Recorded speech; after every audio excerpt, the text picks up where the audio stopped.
In this video segment, I'm going to talk to you about how to create a pocket and also hem it.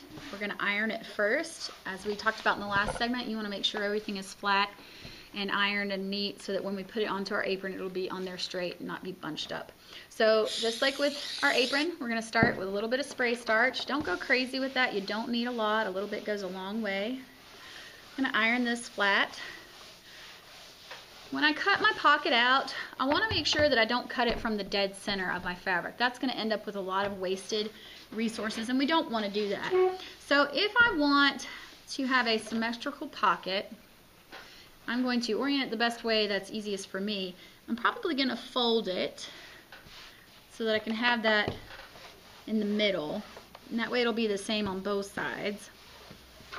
And I'm going to decide how big I want my pocket to be. I'm going to leave about 1 finger edge all the way around it because that's going to be for the hem of our fabric, which if you've looked at your clothing, you'll notice that they are hemmed under. T-shirts are a little bit different, but we'll talk about that in just a second. So I'm going to cut this the size that I want it with my fabric scissors.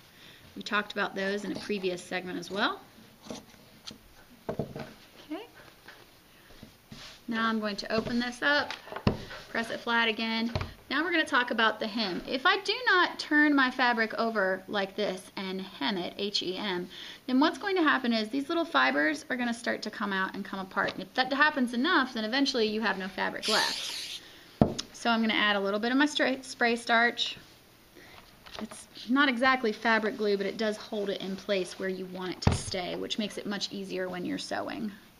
You want to be careful always not to burn your finger or burn anyone else. Be careful when you're using an iron and be aware of your surroundings so that you're not injuring yourself. Never leave it down, as we've talked about. And iron it all the way around. And fold it like this.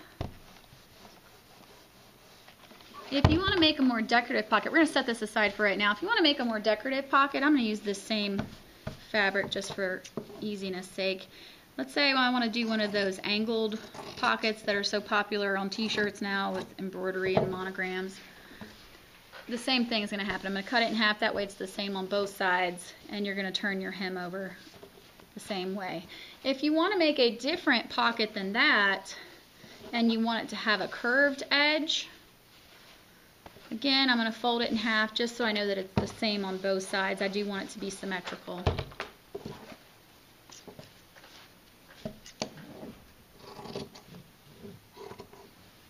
If you want to draw on here with a pencil, you can draw on fabric. It won't hurt it, and it will probably come out in the wash. Okay, so that's like this.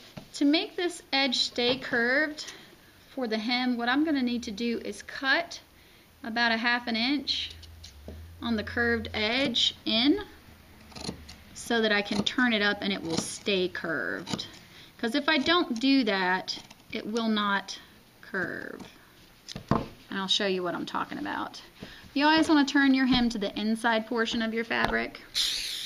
I'm going to fold these little bits up and try not to burn myself.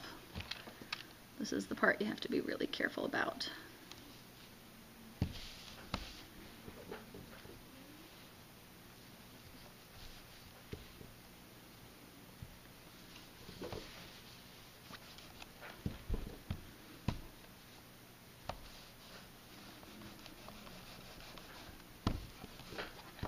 You see, this doesn't need to be cut because it's coming straight up, but everything else, in order to keep that nice curve, needs to be cut on the edges so that it will remain curved. So now we've talked about how to create your pockets. Let's talk about how to pin that on your apron.